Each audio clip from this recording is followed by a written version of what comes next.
Lunedì 22 giugno, San Paolino di Nola. È il 174esimo giorno dall'inizio dell'anno, ne mancano 192 al termine. Il sole sorge alle 5:22 e tramonta alle 21:03. La luna sorge alle 6:17 e tramonta alle 22:16.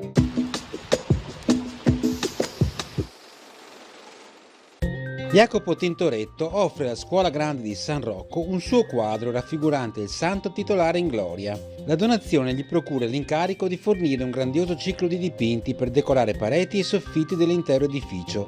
L'arte del maestro veneziano si esprimerà in tutta la sua tragica potenza nei saloni della scuola, che anche per questo sarà chiamata la Cappella Sistina di Venezia.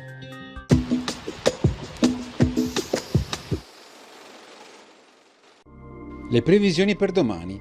Permangono condizioni di tempo in prevalenza stabile e soleggiato, salvo consueta modesta attività cumuliforme sui rilievi durante le ore centrali, ma senza precipitazioni associate. Temperature minime in ulteriore aumento, massime in lieve calo.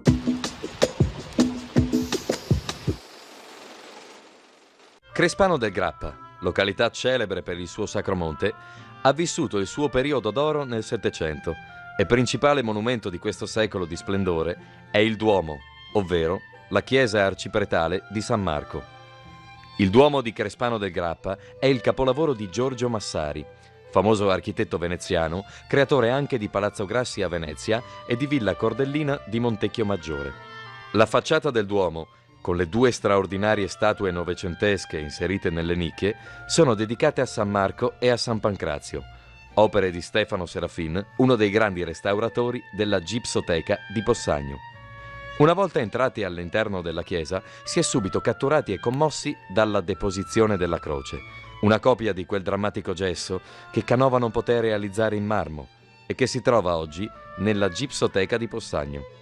A sinistra e a destra dell'altare è poi collocata una coppia di angeli del 1762, realizzati da Giuseppe Bernardi Torretti, che sono uno dei tanti segni della nostra tradizione statuaria veneta, dato il numero di coppie d'angeli che è possibile ritrovare di fianco agli altari di molteplici chiese della nostra regione. Nel Duomo di Crespano sono presenti anche diverse opere pittoriche, sia tele che affreschi, alcuni del veneziano Jacopo Guarana, 1720-1808, altri del bellunese Giovanni de Min, 1786-1859. Ma fra le opere di grande rilievo in questa straordinaria chiesa veneta è possibile ammirare la famosa Traslazione del corpo di San Marco di Antonio Molinari, 1655-1704, e la Pala di Gerolamo da Ponte, 1566-1621, figlio del più noto Jacopo da Ponte, e infine la Madonna coi Santi Sebastiano e Rocco, opera di Paolo Veronese, 1528-1588.